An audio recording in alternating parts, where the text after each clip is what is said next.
Hello, good evening. എല്ലാവർക്കും കേൾക്കാവോ? Hello. ആ, ഓക്കെ. അപ്പം എക്സാം എല്ലാം ഓക്കെ ഓക്കെ. എക്സാം എളുപ്പമല്ലായിരുന്നോ?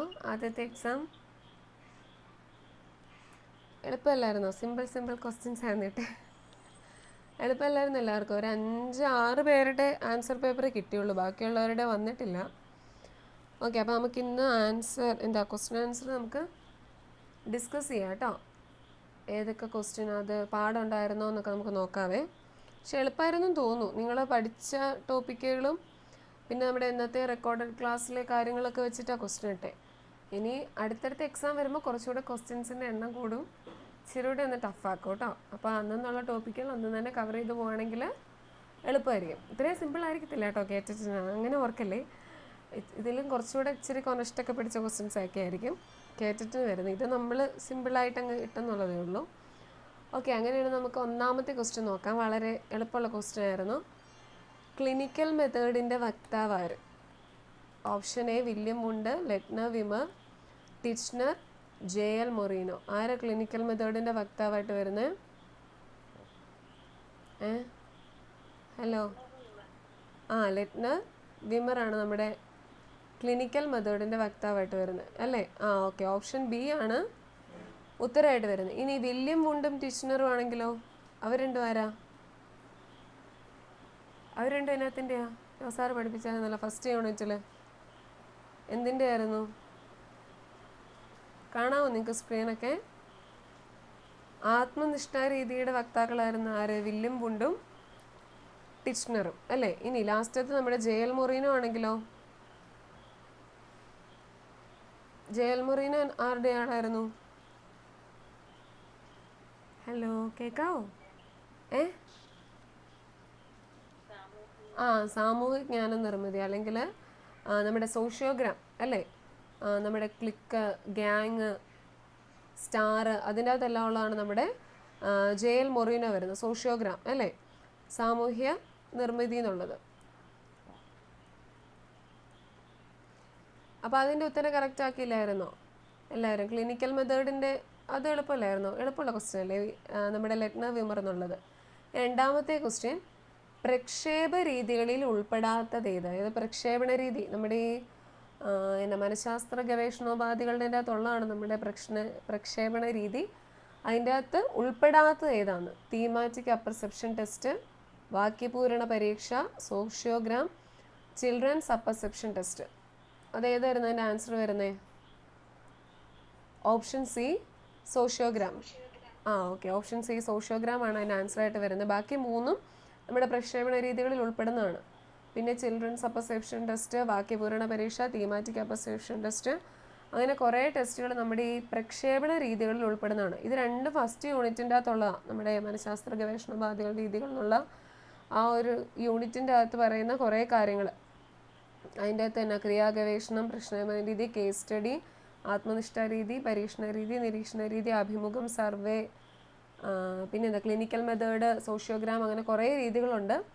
അതിൻ്റെ അകത്തുനിന്ന് വന്നിരിക്കുന്ന ക്വസ്റ്റ്യനാണ്. അപ്പോൾ ഫസ്റ്റ് യൂണിറ്റും വളരെ ഇമ്പോർട്ടൻ്റ് ആണ്. അപ്പോൾ അതും നന്നായിട്ട് പഠിക്കാം കേട്ടോ.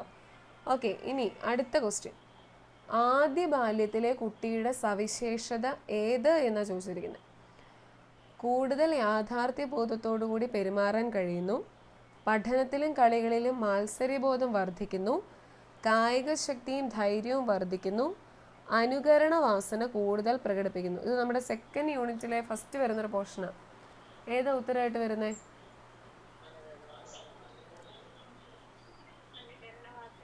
അത് തന്നെ, അനുകരണ വാസന കൂടുതലായിട്ട് പ്രകടിപ്പിക്കുന്നത്. അതായത് ആദ്യ ബാല്യം എന്ന് പറയുമ്പോൾ നമ്മുടെ കുഞ്ഞുങ്ങളായിട്ടിരിക്കുന്ന ആ ഒരു സമയത്താണ്. അപ്പോൾ അതിൽ കൂടുതൽ അവർ അനുകരണ വാസന, അതായത് നമ്മൾ എന്തെങ്കിലും ചെയ്യുവാണെങ്കിൽ അതുപോലെയൊക്കെ ചെയ്യാനൊക്കെയാണ് അവർ കൂടുതലും ശ്രമിക്കുന്നത്. ബാക്കിയുള്ളതെല്ലാം 3 എണ്ണവും വന്നിരിക്കുന്ന ഓപ്ഷൻസ് അന്ത്യബാല്യത്തിലെ ഘട്ടങ്ങളാണ് കേട്ടോ. അതായത് ആദ്യബാല്യം, മധ്യബാല്യം, പിന്നെ അന്ത്യബാല്യം എന്ന് പറയുന്നത് അങ്ങനെ 3 ഘട്ടങ്ങളായിട്ടുണ്ട്. അതിലെ ആദ്യ ബാല്യത്തിലെ ആണ് നമ്മുടെ ക്വസ്റ്റ്യൻ ചോദിച്ചിരിക്കുന്നത്. പക്ഷെ ബാക്കി തന്നിരിക്കുന്ന 3 ഓപ്ഷൻസുകൾ എന്ന് പറയുന്നത് അന്ത്യബാല്യത്തിലെ സവിശേഷതകളാണ് കേട്ടോ. കൂടുതൽ യാഥാർത്ഥ്യബോധത്തോടുകൂടി പെരുമാറാൻ കഴിയുന്നു, പഠനത്തിലും കളികളിലും മാത്സര്യബോധം വർദ്ധിക്കുന്നു, കായിക ശക്തിയും ധൈര്യവും വർദ്ധിക്കുന്നു. അതായത് അത്യാവശ്യം വലിയ പിള്ളേരായിട്ടിരിക്കുന്ന ഒരു സമയമാണ്, 12 ആ ഒരു വയസ്സിന് മുകളിലേക്കുള്ളവർ. അപ്പോൾ ഈ ആദ്യബാല്യം, മധ്യബാല്യം, അന്ത്യബാല്യം എന്നൊക്കെയുള്ള നമ്മുടെ വളർച്ചയും വികാസം സെക്കൻഡ് യൂണിറ്റിലെ ആദ്യം വരുന്ന പോർഷൻസാണ്. നമ്മുടെ വികാസ തത്വങ്ങൾക്കെല്ലാം മുൻപ് ജസ്റ്റ് കുറച്ച് സവിശേഷതകൾ എന്ന രീതിയിൽ ആദ്യം കിടക്കുന്ന പോർഷൻസാണ് ഇത് വരുന്നത്. ഓക്കെ, അങ്ങനെയാണ്. നമുക്ക് 4ാമത്തെ ക്വസ്റ്റ്യൻ നോക്കാം. 4ാമത്തെ ക്വസ്റ്റ്യൻ, ഇത് നിങ്ങൾ ഈയിടെ വ്യവഹാരവാദത്തെയൊക്കെ കുറിച്ച് S2 ഫസ്റ്റ് യൂണിറ്റ് തുടങ്ങിയായിരുന്നു, പപ്പ വായെ പൂത്ത എന്നൊക്കെ പറഞ്ഞുകൊണ്ട്. അപ്പം അതിലെ വ്യവഹാരവാദത്തിൻ്റെ വക്താക്കളിൽ ഉൾപ്പെടാത്തതായിരുന്നു സ്കിന്നർ, വാട്സൺ, പാവ്ലോവ്, ബ്രൂണർ. ഇതിൻ്റെ അകത്ത് വ്യവഹാരവാദത്തിൻ്റെ അകത്ത് ഉൾപ്പെടാത്തതാരാ? സ്കിന്നറാണോ, വാട്സൺ ആണോ, പാവ്ലോവ് ആണോ, ബ്രൂണർ ആണോ? ബ്രൂണറാട്ടോ ഉത്തരമായിട്ട് വരുന്നത്. അതിൽ പാവ്ലോവ്, വാട്സണ്, പിന്നെ നമ്മുടെ തോണ്ടേക്കുണ്ട്, പിന്നെ സ്കിന്നർ. ഇവരെല്ലാം ഏതിൻ്റെ അകത്ത് വരുന്നതാണ്? നമ്മുടെ വ്യവഹാരവാദത്തിൻ്റെ വക്താക്കളായിട്ട് വരുന്ന. അതിൽ ബ്രൂണർ മാത്രം വൈജ്ഞാനിക വികാസം എന്ന് പറയും. നമ്മുടെ പിയാഷയൊക്കെ ആയിട്ട് നമ്മൾ ഫസ്റ്റ് സെമ്മിൽ പഠിക്കുന്നതാണ് നമ്മുടെ DLEDൻ്റെ അകത്ത്. അതിൽ വൈജ്ഞാനിക വികാസമായിട്ട് ബന്ധപ്പെട്ട് പറയുന്ന ആളാണ് നമ്മുടെ ബ്രൂണറൊക്കെ. ബ്രൂണർ, പിയാഷയൊക്കെ വൈജ്ഞാനിക വികാസമായിട്ട് ബന്ധപ്പെട്ട് പറയുന്നത്. അതിൽ ബ്രൂണറുടെ ഒരു ആശയ രൂപീകരണ ഘട്ടങ്ങളൊക്കെ നമ്മൾ പഠിക്കുന്നുണ്ട്. അതൊക്കെ സാർ ആ ക്ലാസ്സിൽ പറഞ്ഞോളും കേട്ടോ. ആശയ രൂപീകരണ ഘട്ടങ്ങൾ എന്നൊക്കെ പറഞ്ഞുകൊണ്ട് പ്രവർത്തന ഘട്ടം, ബിംബന ഘട്ടം, പ്രതീകാത്മക ഘട്ടം എന്നൊക്കെ പറഞ്ഞുകൊണ്ട് 3 ഘട്ടങ്ങളൊക്കെ പറയുന്നുണ്ട്. അപ്പം അതെല്ലാം ആ ഒരു ഫസ്റ്റ് സെമ്മിൽ നമ്മൾ സെക്കൻഡ് സെമ്മിലും കാണുന്നുണ്ട്, പക്ഷെ ഫസ്റ്റ് സെമ്മിലാണ് കൂടുതലായിട്ട് കാണുന്നത്. അപ്പം അത് ആ ചാപ്റ്റർ പഠിപ്പിക്കുമ്പോൾ സാറ് പറഞ്ഞു തന്നോളും കേട്ടോ. അപ്പോൾ ബ്രൂണറാണ് ഇതിൻ്റെ അകത്ത് ആൻസറായിട്ട് വരുന്നത്. അപ്പോൾ ബാക്കി 3 പേരും പിന്നെ നമ്മുടെ തോണ്ടയ്ക്കുമൊക്കെ വ്യവഹാരവാദത്തിൻ്റെ വക്താക്കളിൽ ഉൾപ്പെടുന്നതാണ്. ഓക്കെ, അങ്ങനെയാണെങ്കിൽ 5ാമത്തെ ക്വസ്റ്റ്യൻ, ഇതും നമ്മുടെ ഫസ്റ്റ് യൂണിറ്റ് പാവ്ലോവിൻ്റെ കാര്യം കഴിഞ്ഞ ദിവസം സാറ് പഠിപ്പിച്ചായിരുന്നു. അപ്പോൾ അതിൻ്റെ ബാക്കി വരുന്ന പാവ്ലോവിൻ്റെ പ്രധാന 5 ആശയങ്ങളുണ്ട്. അതിൽ വരുന്നതാണ് നമ്മുടെ ഈ വിലോപം, പുനഃപ്രാപ്തി, ചോദക വിവേചനം, വിളംബിത അനുബന്ധ പ്രതികരണം, ചോദക സാമാന്യവൽക്കരണം എന്നൊക്കെ പറഞ്ഞാൽ നമ്മുടെ പാവ്ലോവുമായിട്ട് ബന്ധപ്പെട്ട പ്രധാന ആശയങ്ങളാണ്. അതിന് അടുത്ത ക്ലാസ്സിൽ സാറ് പറഞ്ഞോളൂ. അപ്പോൾ ഞാൻ ഈ ക്വസ്റ്റ്യൻ കയറ്റി കിട്ടുന്നുള്ളതേ ഉള്ളൂ കേട്ടോ. അപ്പോൾ അതിൽ വിലോപം വഴി അപ്രത്യക്ഷമായ പ്രതികരണം തിരിച്ചു കൊണ്ടുവരാനുള്ള മാർഗം എന്ന് പറയുന്നതിൻ്റെ അകത്ത് ഓപ്ഷൻ B ആണ്, പുനഃപ്രാപ്തിയാണ്. അതായത് വിലോപം വഴി അപ്രത്യക്ഷമായിട്ടുള്ള ഒരു പ്രതികരണം തിരിച്ച്, അതായത് അപ്രത്യക്ഷമായി പോയ ആ ഒരു പ്രതികരണം, നമ്മുടെ നായയുടെ വായിൽ നിന്ന് ഉമിനീര് വരുന്ന ആ ഒരു കാര്യമല്ല നമ്മൾ പാവ്ലോവുമായിട്ട് ബന്ധപ്പെട്ട് പഠിച്ചത്. അപ്പോൾ അത് തിരിച്ചു വരുന്നത്, ഇനി ഉമിനീര് തിരിച്ചു വരുന്നത്, അതാണ് വിലോപം വഴി അപ്രത്യക്ഷമായ പ്രതികരണം തിരിച്ചു കൊണ്ടുവരാനുള്ള മാർഗ്ഗം. അവിടെ പുനഃപ്രാപ്തി, അതിനൊരു മാർഗ്ഗങ്ങളൊക്കെ പറയുന്നുണ്ട്. അതാ അതിൻ്റെ ആശയങ്ങൾ പറയുമ്പോൾ അത് സാറ് ഡീറ്റെയിൽ ആയിട്ട് പറഞ്ഞോളും കേട്ടോ. ഞാൻ ജസ്റ്റ് ഇവിടെ ആൻസർ മാത്രമേ പറഞ്ഞു പോകുന്നുള്ളൂ. അപ്പോൾ ഇത് ഓപ്ഷൻ B ആണ് അതിൻ്റെ ആൻസറായിട്ട് വരുന്നത്. അപ്പോൾ നിങ്ങൾ ഇന്നലെ ആൻസർ കീ ഒക്കെ എഴുതിയില്ലായിരുന്നു പേപ്പറിൽ? എനിക്ക് ഒരു 6 പേര് അയച്ചു തന്നായിരുന്നു. അപ്പോൾ അതിൽ നിങ്ങൾ ശരിയാണെങ്കിൽ ടിക്ക് ചെയ്തിട്ട് പോകണം കേട്ടോ, നമുക്ക് അവസാനം സ്കോറൊക്കെ നോക്കാനുള്ള. ഓക്കെ, അങ്ങനെയാണെങ്കിൽ 6ാമത്തെ ക്വസ്റ്റ്യൻ. ഇത്രയേ ഉള്ളൂ. സൈക്കോളജിയുടെ 5 ക്വസ്റ്റ്യൻ ഞാൻ ഇട്ടുണ്ടായിരുന്നുള്ളൂ. ഇനി മാത്സ്, ഇത് നിങ്ങൾ ബോഡ്മാസ് റൂള് നമ്മുടെ റെക്കോർഡർ ക്ലാസ്സിലൊക്കെ ഉണ്ടായിരുന്നു. ബോഡ്മാസ് റൂള് എളുപ്പമല്ലായിരുന്നോ? Bracket of division, multiplication, addition, subtraction എന്ന് പറഞ്ഞുകൊണ്ട് ഒരു S കൂടുതലല്ലേ. ബോഡ്മാസ് റൂള് പഠിച്ചില്ലായിരുന്നോ? ആ ഒരു റൂള് വെച്ചിട്ടുള്ള ക്വസ്റ്റ്യൻ ആയിരുന്നു ഇത്. 12 + 12 12 + 12 ഡിവൈഡഡ് ബൈ 3 എന്നുള്ളത്. എന്നിട്ട് ഇതിൻ്റെ ആൻസർ എത്ര എല്ലാവർക്കും കിട്ടിയേ?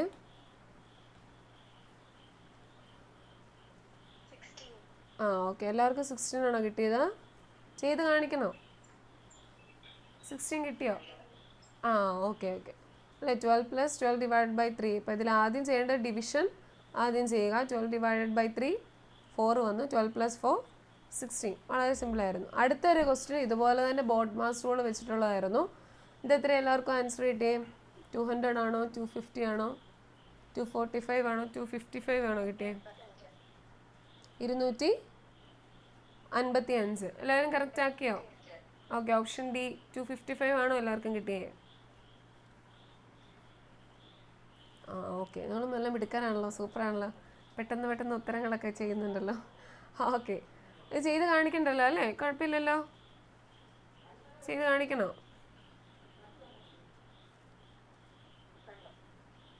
ഓക്കെ, അങ്ങനെയാണെങ്കിൽ അടുത്ത ക്വസ്റ്റ്യൻ. A എന്നാൽ ഡിവിഷൻ, B എന്നാൽ മൾട്ടിപ്ലിക്കേഷൻ, C എന്നാൽ സബ്സ്ട്രാക്ഷൻ, D എന്നാൽ അഡീഷൻ എങ്കിൽ 18 D 24 A 3 B 7 C 14 എത്രയായിരിക്കുമെന്ന്? 40 50 60 70? 60 എല്ലാവർക്കും കിട്ടിയ ഉത്തരം? Option C 60.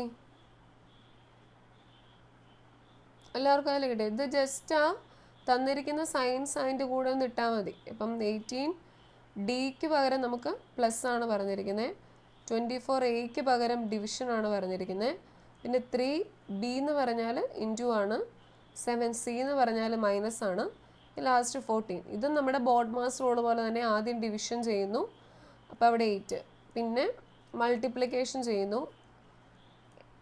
8 × 7 എന്ന് പറയുമ്പോൾ 56 വരും. 18 + 56 - 14. പിന്നെ അതിൻ്റെ ബാക്കി വരുന്ന എപ്പോഴാണ് നമ്മുടെ ഇനി വരുന്ന അഡീഷൻ വരുന്നു, 74 വരും. -14 എന്ന് പറയുമ്പോൾ 60 ആണ് ആൻസർ. അതും ബോട്ട് മാസ് റൂൾ വെച്ചാണ് വരുന്നത്. ബ്രാക്കറ്റും തന്നില്ലെങ്കിലും നിങ്ങൾ ആ ഒരു റൂള് നോക്കിയാൽ മതി. അത് വളരെ എളുപ്പമാണ് ഇങ്ങനെ ചെയ്യുന്നത്. ചിലപ്പോൾ ഇങ്ങനെ ഈ സയൻസ് മാറി ഇങ്ങനെ ക്വസ്റ്റ്യൻ വരാം, അല്ലാതെ ഡയറക്റ്റായിട്ട് ബോട്ട് മാസ് റൂൾ നമ്മൾ മേളിൽ ചെയ്ത പോലെ തന്നെ ക്വസ്റ്റ്യൻ ആയിട്ട് വരാം കേട്ടോ. അപ്പോൾ അത് നോക്കി ചെയ്താൽ മതി, തെറ്റിക്കാതെ ഒന്ന് നോക്കിയാൽ മതി. ചിലപ്പോൾ ആദ്യം പോയി അഡീഷനൊക്കെ ചെയ്ത് അങ്ങനെ നോക്കാതെ ബോട്ട് മാസ് റൂൾ തന്നെ അപ്ലൈ ചെയ്ത് നോക്കിയാൽ മതി. അപ്പോൾ നമുക്ക് പെട്ടെന്ന് ഉത്തരം കിട്ടും. ഇനി 8/9, 4/3, 6/4, 2/3 ഇതിലെ വലിയ ഭിന്നസംഖ്യ ഏത്? ഇതിലേറ്റവും വലിയ ഭിന്നസംഖ്യ ഏതാ? കിട്ടിയായിരുന്നോ? 6/4. അത് ചെയ്ത് കിട്ടിയായിരുന്നോ? അതിൻ്റെ മറ്റേ ട്രിക്കൊക്കെ വെച്ചിട്ട് അങ്ങനെയാണോ നിങ്ങൾക്ക് എല്ലാവർക്കും ചെയ്ത് കിട്ടിയേ? എന്തോ ആണോ? ഓക്കെ. ആ ട്രിക്ക് അതെല്ലാവർക്കും അറിയാവുന്നതല്ലേ? അത് സാർ അത് ക്ലാസ്സിൽ പറഞ്ഞായിരുന്നു. മറ്റേ 4/3, 6/4, 2/3 എഴുതിയിട്ട് ഇതിലെ വലുത് കണ്ടുപിടിക്കാൻ ജസ്റ്റ് ക്രോസ് മൾട്ടിപ്ലിക്കേഷൻ ചെയ്തിട്ട് അങ്ങനെയല്ലേ എല്ലാവരും ചെയ്തത്? വളരെ സിമ്പിളായിട്ട്. അല്ല ഡിവിഷനൊന്നും ആരും ചെയ്തില്ലല്ലോ, ഇങ്ങനെയല്ലേ ചെയ്തത് എല്ലാവരും?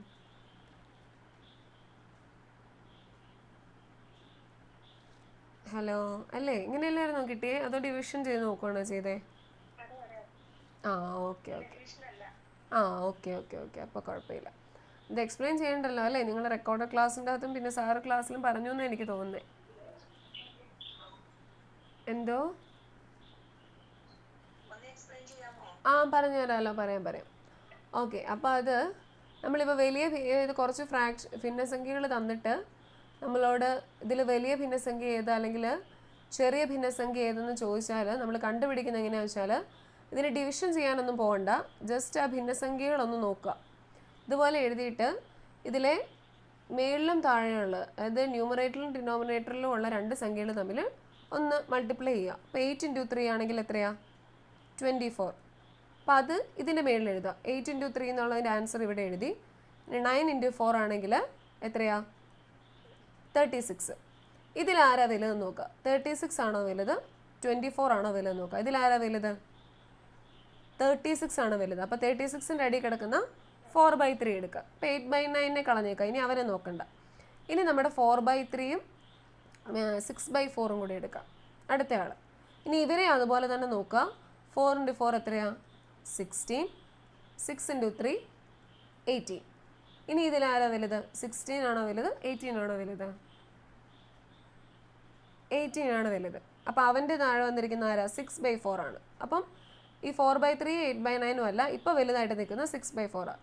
ഇനി നമ്മുടെ 6/4ഉം അവസാനം കിടക്കുന്ന 2/3 കൂടെ നോക്കുക. 6 × 3 എത്രയാണ്? 18. 4 × 2 8. ഇതിലാരാ ഏറ്റവും വലുതായിട്ട് കിടക്കുന്നത്? 18 അല്ലേ വലുത്. അപ്പോൾ ആരാ വരുന്നത്? 6/4. കിട്ടിയോ? അങ്ങനെ നോക്കിയാൽ മതി, അല്ലാതെ ഡിവിഷൻ ചെയ്ത് നോക്കണ്ട. ജസ്റ്റ് ആ 4 ഭിന്നസംഖ്യകളും എടുത്തിട്ട് ഇതുപോലെ ക്രോസ് മൾട്ടിപ്ലൈ ചെയ്തിട്ട് നോക്കിയാൽ മതി. കിട്ടിയോ? ഓക്കെ ആണോ? കിട്ടി. ഓക്കെ. അപ്പോൾ ഇത് തന്നെ അപ്പോൾ 6/4 ആണ് നമ്മുടെ ഉത്തരമായിട്ട് വരുന്നത്. ഇതിൻ്റെ സെയിം ക്വസ്റ്റ്യൻ തന്നെ ഞാൻ എടുത്തിട്ട് ചെറിയ ഭിന്നസംഖ്യ ഏത്, അതും ഇതുപോലെ തന്നെ ജസ്റ്റ് കണ്ടുപിടിക്കാവുന്നേ ഉള്ളൂ. ചെറുത് അപ്പോൾ നോക്കിയാൽ മതി. 6/8, 7/2, 9/3, 2/3 ഇതുപോലെ തന്നെ നോക്കുക. 6 × 2 12, 8 × 7 56. ഇതിലപ്പം ആരാ ചെറുതെന്ന് പറയുന്നത്? 12 ആണ് ചെറുത്. അപ്പോൾ നമ്മൾ 6/8 എടുത്തു. ഇനി 6/8ഉം 9/3 കൂടെ നോക്കുമ്പോൾ 6 × 3 18, 8 × 9 72. അപ്പോൾ ഇതിൽ ചെറിയ ആളാണ്. നമ്മളോട് ചെറിയ ഭിന്നസംഖ്യ എന്നല്ലേ ചോദിച്ചേക്കുന്നത്. അപ്പോൾ ചെറിയ ആളെന്ന് പറയുന്നത് ഇവിടെ 6/8. ഇനി 6/8ഉം 2/3 കൂടെ ഉള്ളൂ. അപ്പോൾ ഇതിൽ 6 × 3 18, 8 × 2 16. അപ്പോൾ ഇതിൽ ആരാ ചെറുത്? 18 ആണോ 16 ആണോ ചെറുത്? 16 അല്ലേ ചെറുത്. അപ്പം 2/3. ഓപ്ഷൻ എ 2/3 ആണ് ചെറിയ ഭിന്നസംഖ്യയായിട്ട് വരുന്നത്. കിട്ടിയോ? ഇങ്ങനെ കണ്ടുപിടിച്ചാൽ മതി, ഡിവിഷൻ ചെയ്ത് പോകണ്ട, ജസ്റ്റ് ഒന്ന് അങ്ങോട്ടും ഇങ്ങോട്ടും ഒന്ന് മൾട്ടിപ്ലൈ ചെയ്ത് നോക്കിയാൽ മതി. ഓക്കെ ആണോ? മനസ്സിലായോ? ആ ഓക്കെ. അയ്യോ, ചോദിച്ചാൽ മതി കേട്ടോ, ഞാൻ പറഞ്ഞുതരാം. അതിന് ബാക്കിയുള്ളവരെല്ലാവരും കിട്ടി. ഈ ഒരു ട്രിക്ക് അറിയാവുന്നതുകൊണ്ട് അവരത് പെട്ടെന്ന് ചെയ്തു പോയി. അതുകൊണ്ട് ഞാൻ പിന്നെ പറഞ്ഞാൽ ഒന്നുകൂടെ അത് ചോദിച്ചാൽ മതി കേട്ടോ, ഞാൻ പറഞ്ഞുതരാം, കുഴപ്പമൊന്നുമില്ല. ഇതുപോലത്തെ ക്വസ്റ്റ്യൻസ് ഞാൻ ഗ്രൂപ്പിൽ ഇട്ട് തരാം. അപ്പം ഒന്നുകൂടെ എളുപ്പമുണ്ട്. അറിയാവുന്നവർ കുഴപ്പമില്ല, അറിയത്തില്ല ജസ്റ്റ് ഒന്ന് ചെയ്ത് നോക്കിയാൽ മതി, എളുപ്പമാണ് പഠിക്കാൻ. ഇനി നോക്കിയേ, നമ്മൾ കഴിഞ്ഞ ദിവസം സയൻസിൻ്റെ ക്ലാസ്സിൽ പറഞ്ഞാണ് ഏകാന്തര വിന്യാസത്തിൻ്റെ ഉദാഹരണങ്ങളിൽ ഉൾപ്പെടാത്തത് ചെമ്പരത്തി, സപ്പോട്ട, തുളസി, പ്ലാവ്. ഇതിലേതാ ഏകാന്തര വിന്യാസത്തിൻ്റെ, അതായത് ഓൾട്ടർനേറ്റ് ഫിലോടാക്സി എന്നൊക്കെ പറഞ്ഞ് നമ്മൾ പറഞ്ഞതാ. അതിൽ ഉൾപ്പെടാത്തത് ആരാ?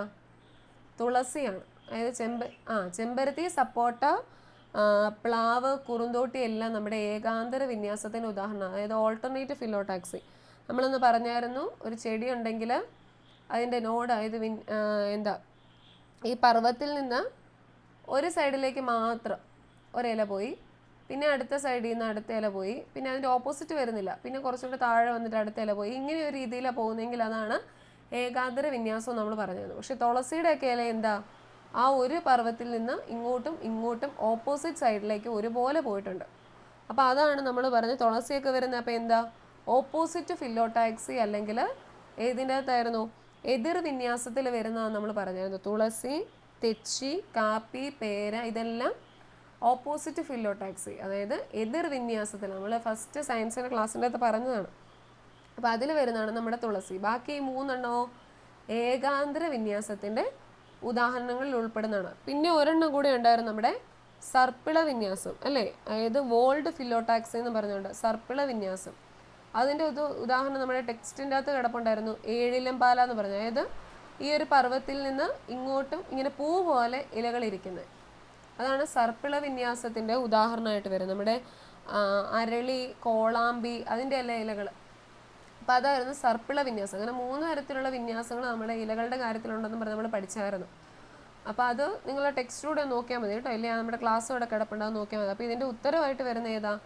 തുളസിയാണ്. ബാക്കി ചെമ്പരത്തി, സപ്പോട്ട, പ്ലാവ് ഇതെല്ലാം ഏകാന്തര വിന്യാസത്തിൻ്റെ, അതായത് ഓൾട്ടർനേറ്റ് ഫിലോടാക്സിക്കകത്ത് വരുന്നതാണ് ഈ 3. തുളസി മാത്രം ഓപ്പോസിറ്റ് ഫിലോടാക്സിക്കകത്ത്.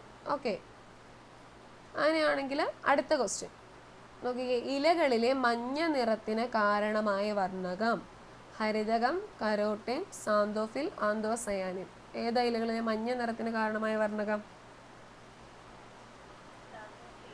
സാന്തോഫിൽ. നമ്മളൊന്ന് കോഡൊക്കെ പറഞ്ഞായിരുന്നു അല്ലേ, മസാല ഓക്കെ അച്ചാന്നൊക്കെ പറഞ്ഞുകൊണ്ട്. മഞ്ഞയാണെങ്കിൽ സാന്തോഫിൽ, മസാല ഓക്കെ. ഓറഞ്ച് ആണെങ്കിൽ ഏതാ? കരോട്ടിന്.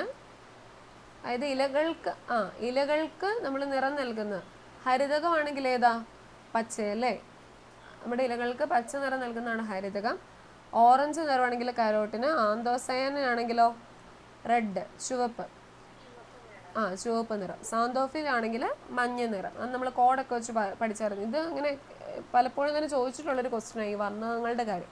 അപ്പോൾ അത് ഓർത്തിരിക്കുക കേട്ടോ, നമ്മുടെ ഫസ്റ്റ് യൂണിറ്റ് കിടപ്പുണ്ട്.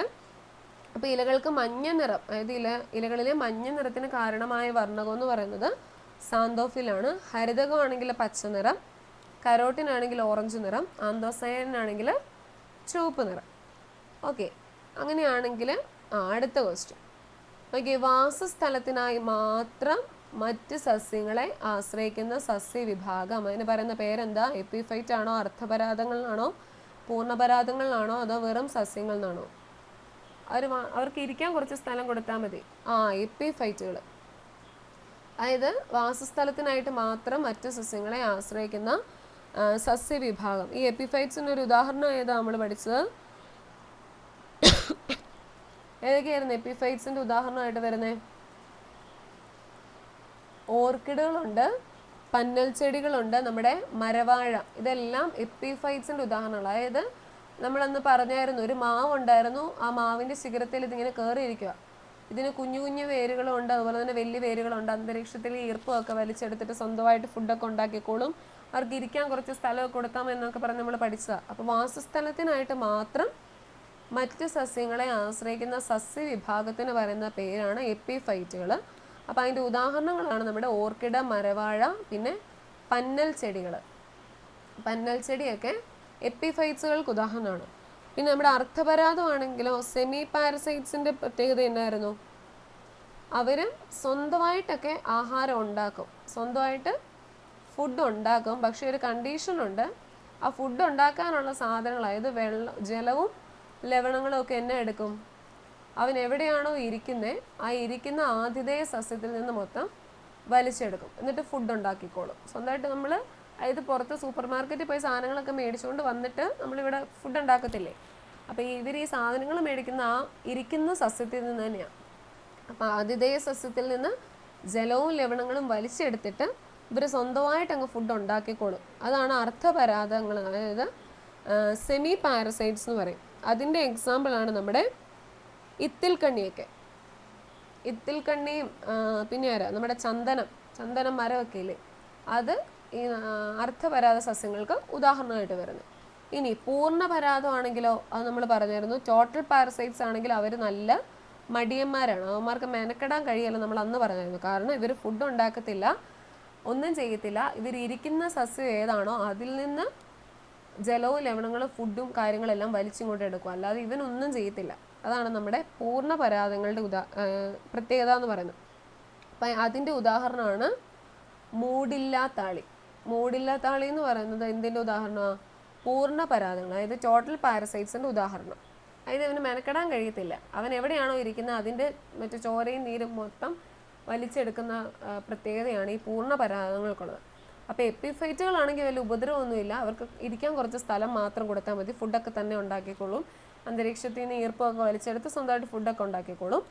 പിന്നെ അർത്ഥപരാതങ്ങളാണെങ്കിൽ സ്വന്തമായിട്ട് ഫുഡൊക്കെ ഉണ്ടാക്കാം, പക്ഷെ സാധനങ്ങളെല്ലാം ഇരിക്കുന്ന സസ്യത്തിൽ നിന്ന് വലിച്ചെടുക്കും, അതായത് ജലവും ലവണങ്ങളും എല്ലാം വലിച്ചെടുക്കും. അപ്പോൾ അതിൻ്റെ ഉദാഹരണമാണ് നമ്മുടെ ഇത്തിൽക്കണ്ണി, ചന്ദനമൊക്കെ. ഇനി പൂർണ്ണപരാതങ്ങളാണെങ്കിൽ അത് ഒരു പണിയും ചെയ്യത്തില്ല, മൊത്തം കാര്യങ്ങളും അവൻ എവിടെയാണോ ഇരിക്കുന്നത് ആ ആതിഥേയ സസ്യത്തിൻ്റെ മൊത്തം കാര്യങ്ങളും അവൻ വലിച്ചെടുത്തിട്ട് എടുക്കും. അതായത് ഫുഡൊന്നും ഉണ്ടാക്കത്തില്ല, മെനക്കെടാൻ അവന് പറ്റത്തില്ല. അതാണ് പൂർണ്ണപരാത സസ്യങ്ങൾ. അതിൻ്റെ ഉദാഹരണമാണ് നമ്മുടെ മൂടില്ലാത്താളി. ഈ അർത്ഥപരാത സസ്യങ്ങളും പൂർണ്ണപരാത സസ്യങ്ങളും ഒക്കെ അത് ഇരിക്കുന്ന സസ്യത്തിന് ദോഷകരമായിട്ടുള്ള കാര്യങ്ങളാണ്. കാരണം അവനിൽ നിന്നാണല്ലോ എല്ലാം ഈ വലിച്ചെടുക്കുന്നതെല്ലാം. അപ്പോൾ ആ മരത്തിന് അത് കേടാണ്, അർത്ഥപരാത സസ്യവും പൂർണ്ണപരാത സസ്യങ്ങളും. അപ്പോൾ ഈ ക്വസ്റ്റ്യൻ വാസസ്ഥലത്തിനായി മാത്രം മറ്റു സസ്യങ്ങളെ ആശ്രയിക്കുന്ന സസ്യവിഭാഗം എന്ന് പറയുന്നത് നമ്മുടെ എപ്പിഫൈറ്റുകളാണ്. ഓക്കെ, അപ്പോൾ അതിൻ്റെ ആൻസർ കിട്ടിയില്ലേ? ഇനി അടുത്ത ക്വസ്റ്റ്യൻ നമ്മൾ ഈയിടെ അവസാനം കണ്ട നമ്മുടെ സയൻസ് ക്ലാസ്സിലെ വ്യാധികൾ പടരാതിരിക്കാനുള്ള ചാപ്റ്ററിലെയാണ്. കൊതുക് പരത്തുന്ന രോഗങ്ങളിൽ പെടാത്തതേത്? ഡെങ്കിപ്പനി, കുഷ്ഠം, ചിക്കൻ ഗുനിയ, മന്ത്. ഏതാ കൊതുക് പരത്തുന്ന രോഗങ്ങളിൽ പെടാത്തത്? കുഷ്ഠം. അതായത് ബാക്കി മൂന്നുണ്ട്, ഡെങ്കിപ്പനി, ചിക്കൻ ഗുനിയ, മന്ത്. ഇതെല്ലാം ആര് പരത്തുന്ന? നമ്മുടെ മൂളിപ്പാട്ടൊക്കെ പാടുന്ന നമ്മുടെ കൊതുക് പരത്തുന്ന രോഗമാണ് ഡെങ്കിപ്പനി, മന്ത്, ചിക്കൻ ഗുനിയ, മലേറിയ, മഞ്ഞപ്പനി. അതെല്ലാം കൊതുക് പരത്തുന്നതാണ്. കുഷ്ഠം അതായത് മനുഷ്യരിൽ നിന്ന് അങ്ങോട്ടും ഇങ്ങോട്ടും എല്ലാം സ്പ്രെഡ് ആവുന്നതാണ് ഇത് നമ്മുടെ കുഷ്ഠം. പക്ഷെ അതൊരു ബാക്ടീരിയ രോഗമാണ്. ബാക്ടീരിയ പരത്തുന്ന കുറേ രോഗങ്ങൾ നമ്മളൊന്ന് പഠിച്ചായിരുന്നു, നമ്മൾ ഗ്രൂപ്പിൽ ഇട്ടായിരുന്നു. ബാക്ടീരിയ പരത്തുന്ന കുറേ രോഗങ്ങൾ, നമ്മുടെ കോളറ, ക്ഷയം, കുഷ്ഠം, വില്ലൻ ചുമ, പ്ലേഗ്, ന്യൂമോണിയ, ഇതെല്ലാം ബാക്ടീരിയ പരത്തുന്ന അതിൽ പെടുന്നതാണ് നമ്മുടെ കുഷ്ഠം. ബാക്കി ഡെങ്കിപ്പനിയും ചിക്കൻ ഗുനിയും മന്ത്, മലേറിയ ഇതെല്ലാം ആര് പരത്തുന്ന? നമ്മുടെ കൊതുക് പരത്തുന്ന രോഗങ്ങൾ. അപ്പോൾ കൊതുകിൻ്റെ മാത്രമല്ല ഈച്ച, എലി, പിന്നെ വൈറസ് രോഗങ്ങൾ, ഫംഗസ് രോഗങ്ങൾ, ഇതെല്ലാം പഠിക്കണം കേട്ടോ. വളരെ ഇമ്പോർട്ടൻ്റ് ആണ് ഈ രോഗങ്ങൾ എന്നുള്ള സെക്ഷൻ. ഓക്കെ, അങ്ങനെയാണെങ്കിൽ അടുത്ത ക്വസ്റ്റ്യൻ പറഞ്ഞോട്ടെ. ഇത് കുഴപ്പമില്ലല്ലോ, എളുപ്പമല്ലേ, കിട്ടിയില്ലേ? കൊതുക് പരത്തുന്ന രോഗങ്ങളിൽ പെടാത്തത് കുഷ്ഠമാണ്, ബാക്കി മൂന്നും കൊതുക് പരത്തുന്ന രോഗം. ഇനി അടുത്തത് BCG വാക്സിൻ ഏത് രോഗത്തിനെതിരെയുള്ള വാക്സിനാണ്? അത് അന്ന് ഞാൻ ക്ലാസ്സിൽ പറഞ്ഞപ്പോൾ നിങ്ങൾക്ക് എല്ലാം കൂടെ കണ്ടപ്പോൾ ക്ഷയരോഗത്തിനെതിരെയുള്ള വാക്സിനാണ് നമ്മുടെ BCG എന്ന് പറയുന്നത്. അന്ന് ആ ക്ലാസ്സിൽ നമുക്ക് ഇപ്രാവശ്യം, അതായത് കഴിഞ്ഞ വർഷം ടെക്സ്റ്റ് മാറിയപ്പം ആഡ് ചെയ്തൊരു പോർഷനാണ് ഈ വാക്സിനുകളുടെ പേരുകളെല്ലാം. അപ്പോൾ അത് വളരെ ഇമ്പോർട്ടൻ്റ് ആണ്. ഓരോ പ്രായത്തിൽ, അതായത് ജനന സമയത്ത് കൊടുക്കുന്നത്, ഇത്ര മാസം കഴിഞ്ഞ് കൊടുക്കുന്നത്, 16ാമത്തെ വയസ്സ് കൊടുക്കുന്നത് എന്നൊക്കെ പറഞ്ഞ് കുറേ പിക്ചറായിട്ട് അതിൻ്റെ ഫുൾ ഫോമും അത് ഏത് രോഗത്തിനെതിരെയാണെന്നൊക്കെ പറഞ്ഞുകൊണ്ട് ആ സെക്കൻഡ് യൂണിറ്റ് ലാസ്റ്റ് കൊടുത്തിട്ടുണ്ട്. അപ്പോൾ അത് വളരെ ഇമ്പോർട്ടൻ്റ് ആണ്. അപ്പോൾ BCG വാക്സിൻ എന്തിനെതിരെയാണ്? നമ്മുടെ ക്ഷയരോഗത്തിനെതിരെയാണ് BCG വാക്സിൻ. ഇനി ടെറ്റനസിനെതിരെയുള്ള വാക്സിൻ ആണെങ്കിലോ നമ്മുടെ TD ആയിരുന്നു. ടെറ്റനസിനെതിരെയുള്ള വാക്സിൻ TD. ന്യൂമോണിയക്കെതിരെയുള്ളതാണെങ്കിൽ PCV ആയിരുന്നു നമ്മുടെ ന്യൂമോണിയക്കെതിരെ. ഡയറിയയ്ക്കാണെങ്കിൽ RVV. ഇതിൻ്റെ എല്ലാം ഫുൾ ഫോമാണ് നമ്മുടെ ടെക്സ്റ്റ് ബുക്കിൽ അന്ന് ക്ലാസ് എടുത്തപ്പോൾ ഇതെല്ലാം പറഞ്ഞു. ഞാൻ ജസ്റ്റ് എൻ്റെ ഷോർട്ട് ഫോം മാത്രമേ എഴുതിയിട്ടുള്ളൂ കേട്ടോ. ഓക്കെ, അപ്പോൾ ടെറ്റനസിൻ്റെ വാക്സിൻ TD ആണ്. ന്യൂമോണിയക്കെതിരെ ആണെങ്കിൽ PCV, ഡയേറിയയ്ക്കാണെങ്കിൽ RVV, ക്ഷയത്തിൻ്റെ ആണെങ്കിൽ നമ്മുടെ ക്വസ്റ്റ്യനിലുണ്ട് BCG വാക്സിനാണ് നമ്മൾ ക്ഷയത്തിനെതിരെ. അങ്ങനെ പോളിയോയ്ക്കെതിരെ നമ്മൾ OPV, അങ്ങനെ കുറേ വാക്സിനുകളുടെ പേര് നമ്മളന്ന് പഠിച്ചായിരുന്നു. വിറ്റാമിൻ A ആണെങ്കിൽ കണ്ണിൻ്റെ ആരോഗ്യത്തിന്, MRI ആണെങ്കിൽ മീസിലസ്, റൂബല്ല, DPT ആണെങ്കിൽ ഡിഫ്തീരിയ, പെർട്ടൂസിസ്, ടെറ്റനസ്, പിന്നെ ഹെപ്പറ്റൈറ്റിസ് B ആണെങ്കിൽ മഞ്ഞപ്പിത്തം എന്നൊക്കെ നമ്മൾ കുറേ വാക്സിനുകളുടെ പേര് പഠിച്ചില്ലായിരുന്നു. ഒരു 7-8 വാക്സിൻ ഉണ്ടായിരുന്നു എന്ന് തോന്നുന്നു. അപ്പോൾ അതെല്ലാം പഠിക്കണം കേട്ടോ. അതിൻ്റെ ഫുൾ ഫോം പഠിക്കണം, ഷോർട്ട് ഫോം പഠിക്കണം, അത് ഏത് രോഗത്തിനെതിരെയാണെന്നുള്ള കാര്യവും പഠിക്കണം. ഓക്കെ, അങ്ങനെയാണെങ്കിൽ അടുത്ത ക്വസ്റ്റ്യൻ. ഇത് റെക്കോർഡഡ് ക്ലാസ് ആയിട്ട് ഇട്ടതാണ്, പക്ഷേ അതല്ലാതെ തന്നെ സാറിനെ അടുത്ത ക്ലാസ്സുകളിലൊക്കെ എടുത്തോളും കേട്ടോ. നമുക്ക് ഇൻക്ലൂസീവ് എഡ്യൂക്കേഷൻ ഇല്ലേ, നമ്മുടെ ഉൾച്ചേർന്ന വിദ്യാഭ്യാസം, അതിൻ്റെ അകത്തുള്ളൊരു ടോപ്പിക്കാണ് നമ്മുടെ PWDയും RPWD ഒക്കെ. ഈ പല വൈകല്യങ്ങളും ഭിന്നശേഷിക്കാരെല്ലാമായിട്ട് ബന്ധപ്പെട്ട കുറേ കാര്യങ്ങൾ ആ ഒരു ഇതിൻ്റെ അകത്തുണ്ട്, ആ ഒരു സബ്ജക്റ്റിനകത്തുണ്ട്. ഇൻക്ലൂസീവ് എഡ്യൂക്കേഷൻ എന്ന് പറഞ്ഞ ആ ഒരു ടോപ്പിക്കിൻ്റെ അകത്ത്. അപ്പോൾ അതിൻ്റെ അകത്ത് വരുന്നതാണ് PWD ആക്ട് നിലവിൽ വന്ന വർഷം. PWD ആക്ട് എന്ന് പറഞ്ഞാൽ പേഴ്സൺസ് വിത്ത് ഡിസബിലിറ്റീസ്. പേഴ്സൺസ് വിത്ത്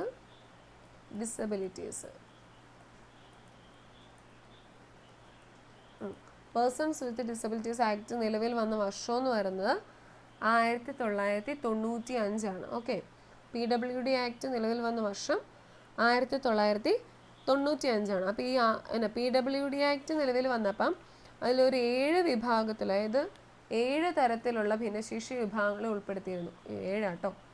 7 തരത്തിലുള്ള ഭിന്നശേഷി വിഭാഗങ്ങളെ ഉൾപ്പെടുത്തിയിരുന്നു. മാനസിക രോഗം എന്നൊക്കെ പറഞ്ഞുകൊണ്ട് കുറേ ഒരു 7 തരത്തിലുണ്ട്. അതിൻ്റെ ഞാൻ ആ ഷോർട്ട് നോട്ട് ഞാൻ ഗ്രൂപ്പിലിട്ട് തരാം. ഇത് നമ്മുടെ ഈ മീറ്റ് കഴിയുമ്പോൾ, ഈ ഗൂഗിൾ മീറ്റ് കഴിയുമ്പോൾ ഞാനത് ഇട്ട് തന്നേക്കാം. അതിൻ്റെ ക്ലാസ് ഓൾറെഡി നമ്മുടെ റെക്കോർഡഡ് ക്ലാസ് ആയിട്ട് പോയിട്ടുണ്ട്, അല്ലാതെ തന്നെ അത് പിന്നെ എടുത്തു തരും കേട്ടോ. റെക്കോർഡഡ് ക്ലാസ് കാണാത്തവർ അത് ഒന്നുകൂടെ കണ്ടു നോക്കണം. അതിൻ്റെ അകത്ത് ആ എല്ലാ രോഗങ്ങളെ, അതായത് എല്ലാ ഭിന്നശേഷി വിഭാഗങ്ങളെ പറ്റിയും അതിൻ്റെ അകത്ത് ഡീറ്റെയിൽ ആയിട്ട് എക്സ്പ്ലെയിൻ ചെയ്യുന്നുണ്ട്. പിന്നെ അത് ഒന്നുകൂടെ എടുക്കും, എന്നാലും അത് പഠിച്ചിരിക്കുക, അത് വളരെ ഇമ്പോർട്ടൻ്റ് ആയിട്ടുള്ള കാര്യമാണ്. അപ്പോൾ PWD ആക്ട് നിലവിൽ വന്ന വർഷം 1995. അതിൽ ഉൾപ്പെട്ടിരുന്ന ഭിന്നശേഷി വിഭാഗങ്ങളുടെ എണ്ണം എന്ന് പറയുന്നത് 7. ഇനി അടുത്ത് നോക്കിയാൽ അതുമായിട്ട് കണക്ട് ചെയ്ത ഒരു ക്വസ്റ്റ്യനാണ് അടുത്ത. RPWD ആക്ട്, അതായത് റൈറ്റ്സ് ഓഫ് പേഴ്സൺസ്, ഒരു റൈറ്റ്സും കൂടെ എക്സ്ട്രാ കൂടിയെന്നേ ഉള്ളൂ. Rights of persons with disabilities act പ്രകാരം 14 ഭിന്നശേഷി വിഭാഗങ്ങളും കൂടി ഉൾപ്പെടുത്തി. അതായത് ആദ്യം PWD ആക്ട് ഒരു 7 വിഭാഗങ്ങളെ ഉണ്ടായിരുന്നുള്ളൂ. RPWD ആക്ട് വന്നപ്പം ഒരു 14 വിഭാഗങ്ങളും കൂടെ കൂടി ടോട്ടൽ 21 ഭിന്നശേഷി വിഭാഗങ്ങളുണ്ട്. അതായത് ഓട്ടിസം, ഡോഫിസം, സെറിബ്രൽ പാൾസി, പിന്നെ ആസിഡ് അറ്റാക്ക് മൂലം ഉണ്ടായത്, അങ്ങനെ കുറേ വിഭാഗങ്ങൾ നമ്മുടെ ഈ RPWD ആക്ട് വന്നപ്പം 14 വിഭാഗങ്ങളും കൂടി ഉൾപ്പെടുത്തി. അങ്ങനെ ടോട്ടൽ നമുക്ക് 21 ഭിന്നശേഷി വിഭാഗങ്ങളുണ്ട്. ആ PWDയും RPWDയും കൂടെ കൂട്ടി ഈ ഒരു കണക്കും ചോദിച്ചിട്ടുള്ളതാണ്. ഇത് 21 ആയോ 14 ആണോ എന്നൊക്കെ രീതിയിൽ ക്വസ്റ്റ്യൻസ് വന്നിട്ടുണ്ട്. RPWD ആക്ടിൽ എത്ര ഭിന്നശേഷി വിഭാഗങ്ങൾ ഉൾപ്പെടുത്തിയിട്ടുണ്ട്? 14. അപ്പോൾ അതിൽ ഓപ്ഷനിൽ 7, 14, 21 ഒക്കെ കാണും. അപ്പോൾ അതിൽ RPWD ആണെങ്കിൽ 14, PWD ആണെങ്കിൽ 7, രണ്ടും കൂടെ കൂടിയിട്ടാണെങ്കിൽ മൊത്തം 21 ഉണ്ട്. അപ്പോൾ ഈ RPWD ആക്ടിലെ 14 എണ്ണത്തിൽ ഉൾപ്പെടാത്ത ഇതിൽ ഏതാണെന്നാണ് ചോദിച്ചിരിക്കുന്നത്. അപ്പോൾ അതിൽ ഓപ്ഷൻ A ആട്ടോ, മാനസിക രോഗമാണ്. ഈ മാനസിക രോഗം വന്നിരിക്കുന്നത് നമ്മുടെ ആദ്യത്തെ PWD ആക്ടിൽ പെടുന്നതാണ് ഈ മാനസിക രോഗം. ആ ഭിന്നശേഷി വിഭാഗങ്ങൾ, അതായത് പേഴ്സൺസ് വിത്ത് ഡിസബിലിറ്റീസ് 1995 നിലവിൽ വന്നപ്പം ഉണ്ടായിരുന്ന 7 ഭിന്നശേഷി വിഭാഗങ്ങളിൽ ഒന്നാണ് മാനസിക രോഗം. ബാക്കി 3 എണ്ണവും ഓട്ടിസവും ഡാർഫിസവും സെറിബ്രൽ പാൾസി, ഈ 3 എണ്ണവും എപ്പോൾ വന്നതാണ് ഭിന്നശേഷിയായിട്ടായത്? RPWDയുടെ കാലത്ത്. ഈ RPWD ആക്ട് വന്നത് 2016 കേട്ടോ. RPWD ആക്ട് വന്നിരിക്കുന്നത് 2016. അപ്പോൾ അത് PWD ആക്റ്റിൽ 1995 7 ഭിന്നശേഷി വിഭാഗങ്ങളെ ഉണ്ടായിരുന്നുള്ളൂ. 2016 RPWD ആക്ട് വന്നപ്പം ഒരു 14 ഭിന്നശേഷി വിഭാഗങ്ങളും കൂടി ആഡ് ചെയ്തു. അതിന് ടോട്ടൽ 21 ഭിന്നശേഷി വിഭാഗങ്ങളുണ്ട്. അപ്പോൾ അതിൻ്റെ നോട്ട് ഞാൻ ഗ്രൂപ്പിലേക്ക് ഇട്ട് തന്നേക്കാം ഈ ഗൂഗിൾ മീറ്റ് കഴിയുമ്പോൾ കേട്ടോ. ഓക്കെ, അതിൻ്റെ ആൻസറൊക്കെ എല്ലാവരും കറക്റ്റ് ആക്കിയായിരുന്നോ? നമ്മുടെ DLEDൻ്റെ ടെക്സ്റ്റ് ബുക്കിനകത്ത് ഓൾറെഡി ഉള്ളതാണ്. ഈ സെക്കൻഡ് സെമ്മിലെ ഇൻക്ലൂസീവ് എഡ്യൂക്കേഷൻ്റെ അകത്ത് വരുന്നതാണ്. ഇതിൻ്റെ ആൻസർ കിട്ടിയോ? ഓക്കെ ആണോ? ഓക്കെ. അങ്ങനെയാണെങ്കിൽ 18ാമത്തെ ക്വസ്റ്റ്യൻ. പഠനം നടക്കുന്ന സമയത്ത് അതിൻ്റെ ഫലപ്രാപ്തിക്കായി നടത്തുന്ന വിലയിരുത്തൽ ഏത്? പഠനത്തെ വിലയിരുത്തൽ തന്നെ പഠനം, പഠനത്തിനായുള്ള വിലയിരുത്തൽ, പഠനം കൊണ്ടുള്ള വിലയിരുത്തൽ. നമുക്ക് ആകെ വിലയിരുത്തൽ 3 ടൈപ്പേ ഉള്ളൂ. ആ 3 ഇതാട്ടോ. ഞാൻ അവസാനത്തെ ഓപ്ഷൻ ജസ്റ്റ് ഇട്ടെന്നുള്ളതേ ഉള്ളൂ. പഠനത്തെ വിലയിരുത്തൽ തന്നെ പഠനം, പഠനത്തിനായുള്ള വിലയിരുത്തൽ. ഇതിലേതാണ് പഠനം നടക്കുന്ന സമയത്ത്? പഠനത്തിനായുള്ള വിലയിരുത്തൽ. അതായത് ഓപ്ഷൻ സി ആണ് ഉത്തരമായിട്ട് വരുന്നത്. പഠനം നടക്കുന്ന സമയത്ത് അതിൻ്റെ ഫലപ്രാപ്തിക്കായി നടത്തുന്ന വിലയിരുത്തൽ. നമ്മൾ അപ്പോൾ തന്നെ, അതായത് പഠനം നടന്നു, നമ്മൾ അപ്പോൾ തന്നെ ഫീഡ്ബാക്ക് നടക്കുക, അല്ലെങ്കിൽ എന്തൊക്കെ മനസ്സിലാക്കി എന്നുള്ള കാര്യങ്ങളൊക്കെ നടത്തുന്നത് എപ്പോഴാണ്? പഠനത്തിനായുള്ള വിലയിരുത്തൽ. ഇനി പഠനത്തെ വിലയിരുത്തലാണെങ്കിലോ? നമ്മൾ യൂണിറ്റ് ടെസ്റ്റ് ഒക്കെ നടത്തത്തില്ലേ, അല്ലെങ്കിൽ ടേം ആൻഡ് എക്സാം ഒക്കെ നടത്തുന്നതാണ് നമ്മുടെ പഠനത്തെ വിലയിരുത്തൽ. അതായത് നിശ്ചിത കാലയളവിന് ശേഷം എത്രത്തോളം പഠിച്ചിട്ടുണ്ട്, അല്ലെങ്കിൽ എത്രമാത്രം അത് മനസ്സിലാക്കിയിട്ടുണ്ട് എന്നൊക്കെ രീതിയിൽ നമ്മൾ യൂണിറ്റ് ടെസ്റ്റ് നടത്തുന്നു. പിന്നെ അല്ലെങ്കിൽ നമ്മുടെ ഓണപരീക്ഷ, ക്രിസ്മസ് പരീക്ഷ, മിഡ് ടേം എക്സാം, ഇതെല്ലാം ഏതിൻ്റെ അകത്ത് വരുന്നതാണ്? പഠനത്തെ വിലയിരുത്തൽ എന്നുള്ള വിലയിരുത്തലിനകത്ത് വരുന്നതാണ്. ഇനി വിലയിരുത്തൽ തന്നെ പഠനമാണെങ്കിലോ? തന്നെ. അതിൻ്റെ അകത്തൊരു കീവേഡ് ഉണ്ട്, തന്നെ. അതായത് നമ്മൾ സ്വയം വിലയിരുത്തുക.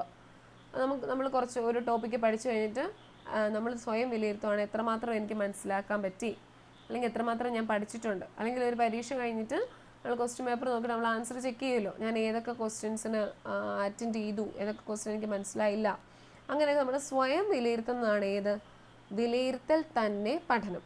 ഇവിടെ പറഞ്ഞിരിക്കുന്ന പഠനം നടക്കുന്ന സമയത്ത് അതിൻ്റെ ഫലപ്രാപ്തിക്കായി നടത്തുന്ന വിലയിരുത്തൽ. അതായത് എന്തെങ്കിലുമൊക്കെ ഫീഡ്ബാക്കുകൾ അതിനപ്പോൾ തന്നെ നമ്മൾ നൽകുന്നതാണ് ഏത്? പഠനത്തിനായുള്ള വിലയിരുത്തൽ. പഠനത്തെ വിലയിരുത്തൽ തന്നെ പഠനം, പഠനത്തിനായുള്ള വിലയിരുത്തൽ. ഇത് കൺഫ്യൂഷൻ വരാതെ തന്നെ പഠിക്കുക. ഇത് റെക്കോർഡ് ക്ലാസ് ആയിട്ട് ഇട്ടായിരുന്നു. അപ്പോൾ ഈ എന്നും വരുന്ന റെക്കോർഡ് ക്ലാസ്സും അല്ല, ലൈവ് ക്ലാസ്സും എന്നെ കാണണം, നന്നായിട്ട് പഠിക്കണം കേട്ടോ. സമയം അങ്ങനെ ഇന്ന സമയം തന്നെ കാണണമെന്നല്ല, നിങ്ങളുടെ ടൈം പോലെ. എല്ലാവർക്കും ഓരോ സിറ്റുവേഷൻസ് ആണല്ലോ, അപ്പോൾ ടൈം പോലെ കണ്ടു തീർക്കുക, നോട്ടൊക്കെ എഴുതി നന്നായിട്ട് പഠിച്ചു പോവുക. ഓക്കെ. അപ്പോൾ ഈ 3 വിലയിരുത്തലുകളും വളരെ ഇമ്പോർട്ടൻ്റ് ആയിട്ടുള്ള കാര്യമാണ്. അത് നമുക്ക് സൈക്കോളജിയിൽ ചോദിക്കാം, സോഷ്യലിൻ്റെ അകത്ത് ചോദിക്കാം, മലയാളത്തിൽ വേണമെങ്കിലും ചോദിക്കാം, സയൻസിൻ്റെ അകത്തും ചോദിക്കാം, അപ്പോൾ അത് ഇംഗ്ലീഷിലും ചോദിക്കാം. അപ്പോൾ എല്ലാ സബ്ജക്റ്റിൻ്റെ അകത്തും വരുന്നതാണ് നമ്മുടെ ഈ അസസ്മെൻറ്റ്, അതായത് വിലയിരുത്തൽ എന്നുള്ള ടോപ്പിക്ക്. അപ്പോൾ അത് മാറിപ്പോകാതെ തന്നെ പഠിക്കുക കേട്ടോ.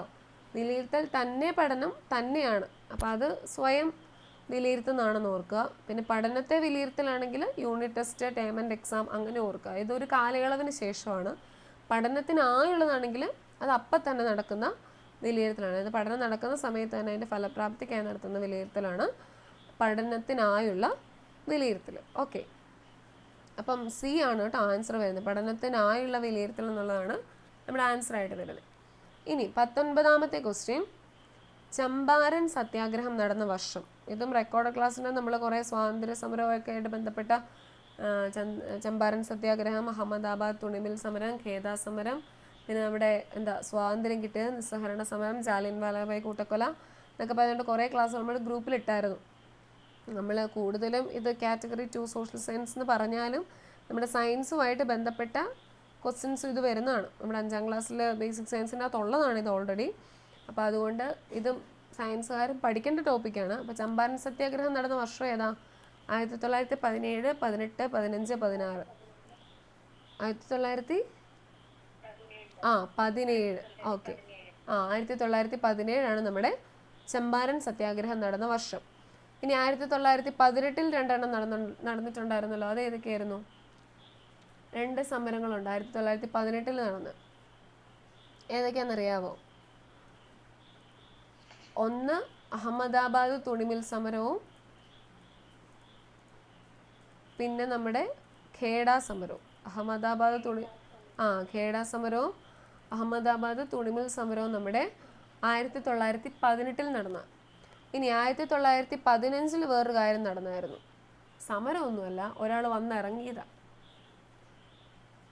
നമ്മുടെ രാഷ്ട്രപിതാവായ ഗാന്ധിജി ദക്ഷിണാഫ്രിക്കയിൽ നിന്നും ബോംബെയിലെ അപ്പോളോ തുറമുഖത്തിൽ വന്നിറങ്ങിയത് 1915 ജനുവരി 9. അപ്പോൾ ജനുവരി 9 നമ്മൾ ആഘോഷിക്കുന്ന ഒരു ഇതുണ്ട്, ദേശീയ പ്രവാസി ദിനമായിട്ട്, ഭാരതീയ പ്രവാസി ദിനമായിട്ടാണ് നമ്മൾ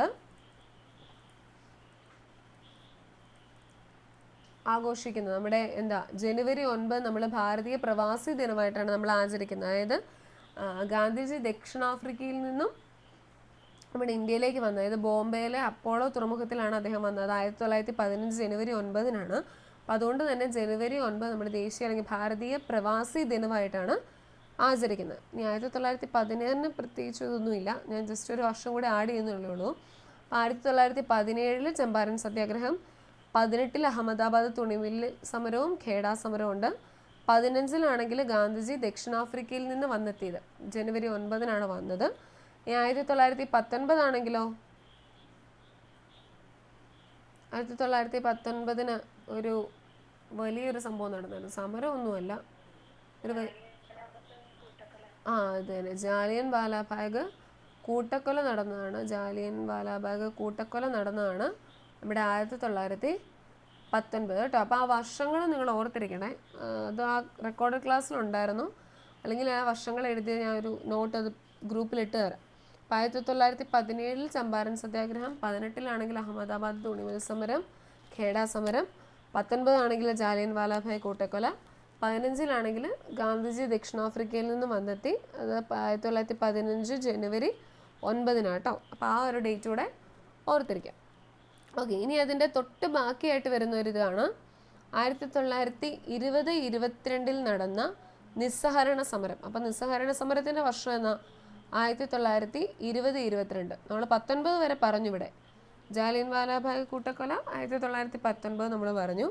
ഇനി നിസ്സഹരണ സമരത്തിൻ്റെ വർഷമാണ് 1920-22. ഈ നിസ്സഹരണ സമരത്തിൽ ഒരു 4 ആവശ്യങ്ങൾ അവർ മുന്നോട്ട് വെച്ചായിരുന്നു. അതിൽ ഉൾപ്പെടാത്തത് ഏതാണെന്ന് ചോദിച്ചാൽ ഇതിലെ തെറ്റായ കാര്യം ഏതാന്ന്? വിദേശ വസ്ത്രങ്ങൾ ഉപേക്ഷിക്കുക, മദ്യം വർജിക്കുക, ഖാദി പ്രചരിപ്പിക്കുക, ഹിന്ദി ഭാഷ ഉപേക്ഷിക്കുക. ഇതിലേതാ തെറ്റായിട്ടുള്ള കാര്യം?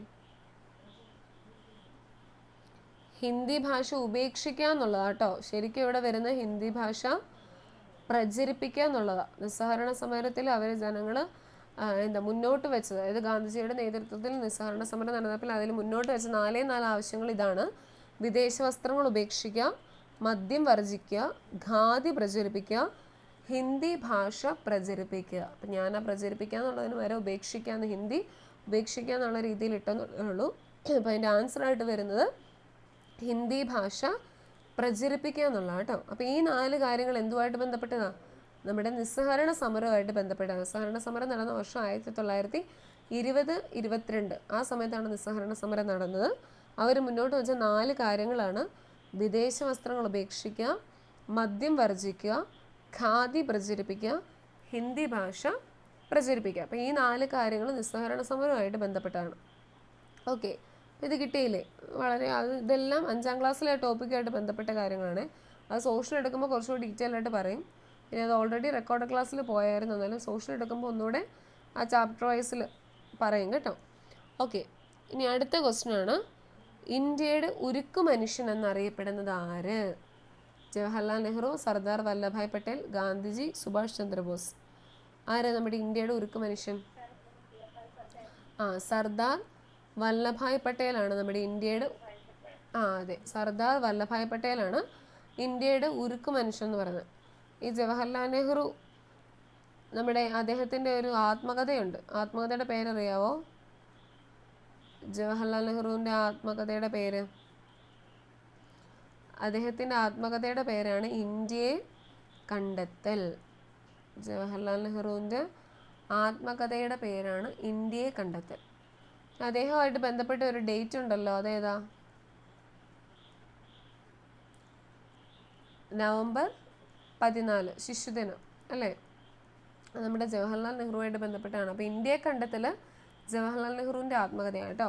നിങ്ങളൊന്ന് എഴുതി വെച്ചാൽ മതി. ഇന്ത്യ കണ്ടത്തിൽ ജവഹർലാൽ നെഹ്റുവിൻ്റെ എന്താ ആത്മകഥ കേട്ടോ. ഇന്ത്യ കണ്ടത്തിൽ ആത്മകഥ ഇന്ത്യ കണ്ടത്തിൽ ജവഹർലാൽ നെഹ്റുവിൻ്റെ ആത്മകഥയാണ് ഇന്ത്യ കണ്ടത്തിൽ. ഇനി സർദാർ വല്ലഭായ് പട്ടേലാണ് നമ്മുടെ ഇന്ത്യയുടെ ഉരുക്കു മനുഷ്യൻ എന്നറിയപ്പെടുന്നത്. ഗാന്ധിജി ആണെങ്കിൽ നമുക്കറിയാം നമ്മുടെ രാഷ്ട്രപിതാവാണ് മഹാത്മാഗാന്ധി. ഇനി സുഭാഷ് ചന്ദ്രബോസ് അദ്ദേഹമാണ് ഫോർവേഡ് ബ്ലാക്ക് എന്നുള്ളൊരു പാർട്ടി രൂപീകരിച്ചത്. ഫോർവേഡ് ബ്ലാക്ക് എന്ന് പറയുന്ന ഒരു പാർട്ടി. ഫോർവേഡ് ബ്ലാക്ക് എന്ന് പറയുന്ന പാർട്ടി രൂപീകരിച്ച ആരാണ്? നമ്മുടെ സുഭാഷ് ചന്ദ്രബോസ് കേട്ടോ. അപ്പോൾ ഫോർവേഡ് ബ്ലാക്ക് എന്നുള്ള ആ ഒരു പേര് കേട്ടാൽ അത് ആരുമായിട്ട് കണക്ട് ചെയ്താണ്? നമ്മുടെ സുഭാഷ് ചന്ദ്രബോസുമായിട്ട് കണക്ട് ചെയ്താണ്. ഓക്കെ, അപ്പോൾ അത്രയും കിട്ടിയോ? അപ്പോൾ നിങ്ങൾ ഈ എക്സാം എഴുതുമ്പം നമ്മൾ ജസ്റ്റ് ആൻസർ മാത്രം എഴുതി പോയില്ലേ, ഇനി ഈ ആൻസർ എഴുതുമ്പോൾ അതിൻ്റെ ഓപ്ഷൻസും ഒന്ന് ജസ്റ്റ് നോക്കുക. ഈ ഓപ്ഷൻസ് ഒക്കെ എന്തുമായിട്ട് കണക്ട് ചെയ്തതാണെന്നും കൂടെ കേട്ടോ. അങ്ങനെ കൂടെ പഠിക്കാൻ നമ്മൾ കുറച്ചുകൂടെ ടോപ്പിക്കുകൾ കവർ ചെയ്ത് പോകും. ഈ ലാസ്റ്റ് ക്വസ്റ്റ്യൻ കിട്ടിയില്ലേ? 21 ക്വസ്റ്റ്യനേ ഉണ്ടായിരുന്നുള്ളൂ. ലാസ്റ്റ് ക്വസ്റ്റ്യൻ കിട്ടിയില്ലേ? അതായത് ഇപ്പം ഈ ക്വസ്റ്റ്യനിൽ തന്നെ ഇതുണ്ടോ? ജവഹർലാൽ നെഹ്റു, ഗാന്ധിജി, സുഭാഷ് ചന്ദ്രബോസ്. അപ്പോൾ ആ ബാക്കിയുള്ള 3 ഓപ്ഷനുമായിട്ട് കണക്ട് ചെയ്ത വേറെ എന്തൊക്കെ കാര്യങ്ങളുണ്ടെന്ന് ഇവിടെ തപ്പിപ്പോകുമ്പോൾ നമ്മൾ കുറച്ച് ടോപ്പിക്കൂടെ നമ്മൾ പഠിക്കും. കുറച്ച് ടോപ്പിക്കൂടെ നമുക്ക് കവർ ചെയ്യാൻ പറ്റും. അപ്പോൾ ഈ വർഷങ്ങളൊക്കെ ആണെങ്കിലും 17 ഉത്തരം വരുന്നത്. ഇപ്പോൾ 18 എന്ത് സംഭവിച്ചു, 15 എന്ത് സംഭവിച്ചു, 16 എന്ത് സംഭവിച്ചു, അല്ലെങ്കിൽ 19 എന്ത് സംഭവിച്ചു, അങ്ങനെ കണക്ട് ചെയ്ത് നോക്കുവാണെങ്കിൽ കുറച്ചുകൂടി ടോപ്പിക്കുകൾ നമുക്ക് കവർ ചെയ്ത് പോകാൻ പറ്റും. അതെല്ലാ ക്വസ്റ്റ്യൻ്റെ അങ്ങനെയാണ് കേട്ടോ. നമ്മുടെ സൈക്കോളജി ആയിക്കോട്ടെ, മാത്സ് പിന്നെയും കറക്റ്റ് ആ ഒരു ഉത്തരം കാണുള്ളൂ. സൈക്കോളജി, മലയാളം, ഇംഗ്ലീഷ്, നമ്മുടെ സയൻസ്, സോഷ്യലൊക്കെ ആണെങ്കിൽ ആ ക്വസ്റ്റ്യൻ അതിൻ്റെ ഓപ്ഷൻസ് ബാക്കി വരുന്ന 3 ഓപ്ഷൻസും കൂടെ നോക്കുക. അതുമായിട്ട് കണക്ട് ചെയ്ത വേറെ എന്തൊക്കെ കാര്യങ്ങളുണ്ടെന്ന്. അങ്ങനെ നോക്കുമ്പോൾ കുറച്ചുകൂടെ നമുക്ക് പഠിക്കാനൊരു ഇൻട്രസ്റ്റും തോന്നും, കുറച്ചുകൂടെ ടോപ്പിക്കുകൾ കവർ ചെയ്ത് പോവുകയും ചെയ്യും. അപ്പോൾ അങ്ങനെയൊക്കെ നോട്ട് എഴുതി പോവുകയാണെങ്കിൽ കുറച്ചുകൂടെ എളുപ്പമുണ്ടായിരിക്കും. അപ്പോൾ ഈ പരീക്ഷ എളുപ്പമല്ലായിരുന്നോ? പാടുണ്ടായിരുന്നോ നിങ്ങൾക്ക്? കുഴപ്പമില്ലായിരുന്നല്ലോ. ഹലോ, വളരെ സിമ്പിളായി. ഓക്കെ. അപ്പോൾ അത് റെക്കോർഡ് ക്ലാസ്സുകളിലെയും പിന്നെ നമ്മുടെ ലൈവായിട്ട് വരുന്ന ക്ലാസ്സുകളിലെയും ക്വസ്റ്റ്യൻസ് ആണ് ഇടുന്നത്. ഇത് നമ്മുടെ ഫസ്റ്റ് എക്സാം ആയതുകൊണ്ട് ജസ്റ്റ് സിമ്പിളാക്കി എന്നുള്ളതേ ഉള്ളൂ. ഇപ്പോൾ അടുത്ത ഞായറാഴ്ചയൊക്കെ വരുമ്പോൾ കുറച്ചുകൂടെ ക്വസ്റ്റ്യൻസിൻ്റെ എണ്ണം കൂടും, ഒരിച്ചിരി ടഫാക്കും. പക്ഷേ അതായത് കഴിഞ്ഞ ആഴ്ചകളിലെ ക്വസ്റ്റ്യൻസും കാണും, ടോപ്പിക്കുകളും കാണും. ക്വസ്റ്റ്യൻസ് അല്ല, ടോപ്പിക്കുകളും കാണും. അപ്പം എപ്പോഴും റിവൈസ് ചെയ്ത് പോവാം കേട്ടോ. ഓക്കെ, അപ്പം എല്ലാ ദിവസത്തെയും ക്ലാസ്സുകൾ അന്ന് തന്നെ കാണാൻ നോക്കുക, ലൈവിൽ കയറാൻ നോക്കുക. അല്ലെങ്കിൽ നെറ്റ് ഇഷ്യൂ ഇപ്പോഴാണെങ്കിൽ മഴയൊക്കെയാണ്, നല്ല കാലാവസ്ഥയൊക്കെ അങ്ങനെയാണ്, റേഞ്ച് കിട്ടാനൊക്കെ ചാൻസ് വളരെ കുറവാണ്. അപ്പം സമയം പോലെ ബാക്കി ക്ലാസ്സുകളൊക്കെ കൂടുക, പഠിക്കുക. അതാണ് മെയിൻ ഇമ്പോർട്ടൻ്റ് ആയിട്ടുള്ള കാര്യം. റിവേഴ്സ് ചെയ്ത് പോയില്ലെങ്കിൽ പിന്നെ ഭയങ്കര പാടാണ്. നമ്മളത് കൂട്ടി ഇട്ട് കഴിഞ്ഞാൽ അവസാനം വരുമ്പോൾ ഭയങ്കര പാടാണ് എല്ലാം കൂടെ വരുമ്പോൾ. അപ്പം അന്ന് നമ്മൾ ടോപ്പിക്കുകൾ അന്ന് തന്നെ നോക്കി പോവുകയാണെങ്കിൽ കുറച്ചുകൂടി എളുപ്പമുണ്ട്. പിന്നെ ആ ഒരു ടൈം കേൾക്കുമ്പോൾ അല്ലെങ്കിൽ ആ ഒരു വാക്കുമായിട്ട് കണക്ട് ചെയ്ത് എന്തെങ്കിലും കേൾക്കുമ്പോൾ നമുക്ക് ആ ഒരു ടോപ്പിക്ക് ഇതുമായിട്ട് കണക്ട് ചെയ്താണല്ലോ, അല്ലെങ്കിൽ ഇത് ഇന്നതാണല്ലോ എന്നൊരു നമ്മുടെ മൈൻഡിലേക്ക് തന്നെ വരും. സോ അന്നെന്നുള്ളത് അന്നു തന്നെ റിവേഴ്സ് ചെയ്ത് പഠിക്കാം കേട്ടോ. ഓക്കെ, അങ്ങനെയാണെങ്കിൽ നമുക്ക് നാളെ അടുത്ത ക്ലാസ്സിൽ കാണാവേ. ഞാൻ ഇതിൻ്റെ ആൻസർ കീ ഗ്രൂപ്പിലേക്ക് ഇട്ടേക്കാം. ഇതുമായിട്ട് കണക്ട് ചെയ്യാൻ ഗ്രൂപ്പിലേക്ക് ഇടാമെന്ന് പറഞ്ഞ പോയിന്റുകൾ ഗ്രൂപ്പിലേക്ക് ഇട്ടേക്കാം കേട്ടോ. നിങ്ങൾക്ക് എന്തെങ്കിലും ഡൗട്ട് ഉണ്ടെങ്കിൽ സാറിനോടോ എന്നോടോ ചോദിച്ചാൽ മതി, അല്ലെങ്കിൽ മെസ്സേജ് ഇട്ടാൽ മതി. കണ്ടില്ലെങ്കിൽ ഒന്ന് വിളിച്ചാൽ മതി, പറഞ്ഞു തന്നേക്കാം കേട്ടോ, കുഴപ്പമില്ല. ഓക്കെ, അങ്ങനെയാണെങ്കിൽ നമുക്ക് ഇന്നത്തെ ഇത് നിർത്താം. പോയി എല്ലാവരും പഠിച്ചിട്ടൊക്കെ കിടന്നു കേട്ടോ. ഓക്കെ ആണെങ്കിൽ താങ്ക് യു.